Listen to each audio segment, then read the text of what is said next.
kalau di rumah ya seperti yang di video itu. Kalau dengan saya, kalau dengan orang lain dia baik luar biasa, murah hati luar biasa, lemah lembut, alim, kudus. Kalau di luar tuh kalau ngomongnya tuh ya tahu ya, biasanya kalau pendeta ngomongnya kan ngomongnya soal-soal yang dikit-dikit firman, dikit-dikit kebaikan, nasehatin. Tapi ya kalau di rumah kayak gitu sama saya sama anak-anak. Oh, ini kalau di luar berarti dia baik sekali ya orangnya. Super baik, luar biasa baik. Bantu orang, nyekolahkan anak yang tidak mampu, bantu janda-janda. Tapi di balik itu dia punya maksud. Karena dia mendirikan panti asuhan juga di tempat itu, di Ponti itu. Dan dia merekrut banyak cewek-cewek muda. Tujuannya? Ada beberapa, di situ istilah cewek-cewek itu dipanggil dayang-dayangnya atau princess-princessnya Moses. Ada beberapa yang sudah berhasil kabur dan mereka ketemu saya dan mereka cerita di sana itu mereka tuh dijadikan ya kalau tahu misalnya Ustadz Cabul ini versi Kristennya lah. Serius? Serius. Ada 3 murid yang katanya pernah dilecehkan bahkan sampai diperkosa. Iya, ada satu sudah bertemu dengan saya. Dia ngomong di depan pengacara saya Pak Soleh bahwa dia sudah berhubungan badan dengan suami saya, dengan mantan suami saya itu. Sudah diajak atau sudah diajak atau baru diajak? Sudah berhubungan badan. Dan waktu itu dia ditanya sama Pak Soleh ya, waktu berhubungan badan itu apakah berdua di kamar atau enggak, disaksikan dengan dayang-dayang yang lain. Saya mau tanya dulu ya ini ya. Kamu ini sudah proses cerai atau sudah bercerai? Sudah ketok palu. Sudah ketok palu. Sudah ketok palu. Mohon maaf ya, saya pengen tanya ya, sebelum kita lanjut ya. Motivasinya Shirley ya? Motivasi Shirley untuk membuka ini apa? Pertama, saya bagi menjadi 3. Ada 3 pesan yang ingin saya sampaikan. Untuk perempuan yang belum punya pasangan ya, saya want to spread awareness. Kalian harus waspada bahwa tipe orang seperti ini, tipe orang yang kelihatan lemah lembut, baik hati, kudus, alim, aslinya iblis, ini ada. Dan kalian harus hati-hati. Karena mereka bukan ada di diskotik atau bukan ada di tempat-tempat yang kayak gitu-gitu ya. Justru di tempat-tempat ibadah. Kedua, I want to give ideas untuk perempuan-perempuan yang sedang mengalami keadaan, yang sekarang sedang terjebak dalam perkawinan yang toksik. Bahwa kamu harus melawan, kamu harus berjuang untuk kemerdekaanmu, untuk berjuang untuk kebahagiaanmu. Siapa lagi? Kalau bukan kamu sendiri yang berjuang, tidak akan ada yang peduli. Kamu harus cari jalan untuk lepas. Dan terakhir, untuk perempuan-perempuan yang sudah berhasil melewati, sudah berhasil lepas, dan untuk semua perempuan yang mendengarkan suara saya, kamu berhak bahagia, saya berhak bahagia, kita semua berhak bahagia. Oke, motivasi kamu cuma itu. Ya. Tapi di sini saya mendengar, ini laporan dari tim kreatif saya ya, Mos melaporkan balik, menuduh kamu selingkuh, dan juga menuduh kamu meminta ganti rugi 20 miliar. Yang masalah selingkuh, dia tidak punya bukti sama sekali.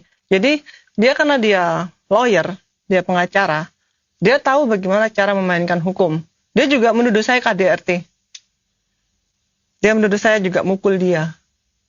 Karena kalau seorang lawyer itu, misalnya saya laporkan dia akan membuat laporannya berimbang. Juga opini publik dia akan buat berimbang. Kenapa? Biar orang tidak percaya dengan cerita saya. Oke, saya paham itu. Ya. Tapi dia nggak punya bukti apapun kamu pukul dia. Kamu pernah pukul dia? Tidak pernah. Kamu benar meminta ganti rugi 20 miliar? Nah, itu ceritanya gini. Jadi waktu itu saya lagi di kantor polisi, di Polrestabes. Saya pergi melapor setelah malam dipukuli, paginya saya pergi dengan anak saya yang perempuan. Anak saya perempuan kan kuliah, jadi waktunya fleksibel.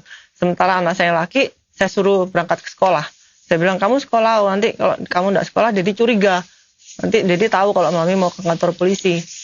Karena saya waktu sudah, Mi, saya nggak mau sekolah, Mi, saya takut. Dia bilang, kamu sekolah, saya bilang. Sampai di Polrestabes, saya ingat waktu itu tanggal 8 Agustus hari Jumat, saya harus nunggu sampai selesai Jumatan. Jam 1 akhirnya saya di BAP. Sekitar setengah 2, karena saya cowok itu WA ke CC-nya. Saya dijemput Dedi nih. Kita sudah panik, waduh. Terus anak saya bilang, jangan mau dijemput Dedi. Jangan mau ikut Dedi. Nanti kalau dibawa Dedi, Mami nggak bisa ketemu kamu lagi gimana? Kamu nanti dibawa keluar pulau, Mami cari kamu kemana? Terus akhirnya anak saya bilang, nggak bisa nih sama gurunya, saya disuruh ikut Dedi. Kan gurunya waktu itu belum tahu apa-apa. Dijemput papanya, dikasih loh. Terus setelah itu saya panik, sudah tuh gimana nih kalau Sinyo dibawa. Akhirnya dia kan belum tahu kalau saya punya rekaman video. Dia belum tahu kalau saya merekam gitu loh. Kalau saya lapor polisi dia belum tahu. Jadi saya kirim satu video. Saya ngawur aja waktu itu.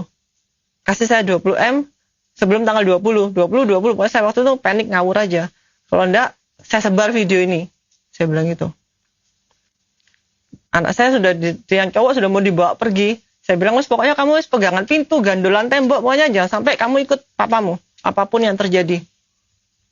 Nah, waktu itu anak saya yang cowok juga sempat dipukul karena tidak mau ikut perutnya karena mantan suami saya ini dan 3 kempo, dia tahu harus bagian mana yang harus dipukul. Anak cowok saya itu lehernya dicekik sama perutnya dipukul. Oh, dipukulin juga? Sampai muntah. Berarti kamu, anak-anak semua dipukulin? Iya, cuma waktu itu saya nggak lapor tentang anak saya karena saya nggak punya bukti video. Dengan bukti video sekuat itu pun, dia masih membantah dan memutarbalikkan fakta, bahkan dia melaporkan saya balik. Apalagi kalau saya lapor tanpa bukti. Oke, tapi kamu duduk di sini bercerita ini bukan dengan tujuan meminta 20 miliar. Bukan. Oke, itu yang pengen saya tanyakan. Tanggal 20 kan saya bilang tanggal 20, kalau enggak saya sebar. Tanggal 11 saya sudah sebar videonya. Oke, berarti tujuan kamu datang ke sini adalah kamu pengen kasih edukasi, kamu pengen kasih tahu masyarakat supaya nggak ada korban yang lain, tidak ada motif yang lain, karena kamu sudah selesai bercerai, dan kamu bukan menginginkan 20 miliar. Bukan. Oke, itu yang saya pengen tahu sih. Saya pengen balik lagi ke ceritanya tadi. Dia pukulin kamu setiap hari kah? Nggak, random. Nggak jelas? Ya, kalau pas dia lagi mau marah, ya dia cari-cari alasan. Kalau misalnya nggak ada alasan, dicari. Ya, itu keset kok miring. Gak becus sekali kamu ngurus rumah. Kamu ngapain aja dari tadi? Langsung pukul. Dan dia pukulin kamu seperti tadi? Ya. Oh, kenapa kamu bisa dapat rekaman video itu tersebut? Jadi sekitar awal 2024 Februari, saya tuh ngomong-ngomong sama anak saya yang cewek. Anak saya yang cewek juga ngomong, Mami mau kayak gini sampai kapan? Sampai mati. Dia bilang. Tapi kan saya bilang, Mami gak berani. Nanti kalau Mami berani, mantan suami saya tuh ngancam saya gini.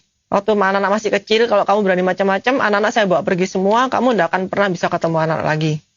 Sudah agak besar, dia ngancam, kalau kamu macam-macam, saya masukkan kamu rumah sakit jiwa. Kalau kamu masuk rumah sakit jiwa, walaupun kamu nggak gila, 1 bulan di sana, kamu pasti gila. Terus saya ngomong anak saya kebetulan sekolah hukum. Saya suruh dia kuliah hukum, biar ngerti hukum. Kalau saya kan nggak ngerti apa-apa waktu itu. Maka saya bilang, Mami kalau misalnya mau lawan Dedi, Mami harus punya bukti kuat. Tanpa bukti kuat, bisa-bisa Mami yang masuk penjara. Akhirnya kita berpikir, gimana ya caranya dapat bukti? Terus CCTV nih. Akhirnya kita berdua beli CCTV waktu itu check out di Keranjang Orange. CCTV yang murahan, nggak sampai 100.000. Kita pasang, saya taruh di atasnya kulkas. Saya bungkus kresek, saya lubangi, pas di lensanya aja, saya taruh di atas kulkas. Dapatlah video rekaman yang hitam putih itu. Yang saya dilempari itu. Oh, oke. Dapat video rekaman yang pertama, saya ngomong anak saya, kalau cuma 1, nanti pasti dia bilang, oh saya kilaf, istri saya selingkuh, maka saya pukulin. Orang-orang pasti, oh ya maklum, apalagi kalau di negara patriarki ini kadang kayak gitu tuh dianggap biasa. Saya pikir, saya harus dapat minimal 2 bukti, 2 kejadian. Tapi kalau pakai CCTV, selain hitam putih, suaranya nggak jelas, gerakannya agak delay. Orang nggak tahu seberapa keras dia memukul saya, seberapa keras dia menendang saya. And seeing is believing. Saya lihat kalau kita nonton film bioskop ya, kalau ada film horor kan kita kayak ikut takut ya. Kalau sedih kita ikut nangis. Kenapa? Karena kita melihat dan kita mendengar. Maka saya punya ide bahwa kita harus merekam pakai handphone. Agar orang-orang tahu seberapa parah dia memperlakukan saya. Lalu setelah dapat video hitam putih itu, saya ke Madura. Saya pulang ke Madura, diam-diam saya pulang ke Madura. Hari Minggu saya masih ingat. Waktu itu kan kalau hari Minggu, mantan suami saya itu kan kebaktian.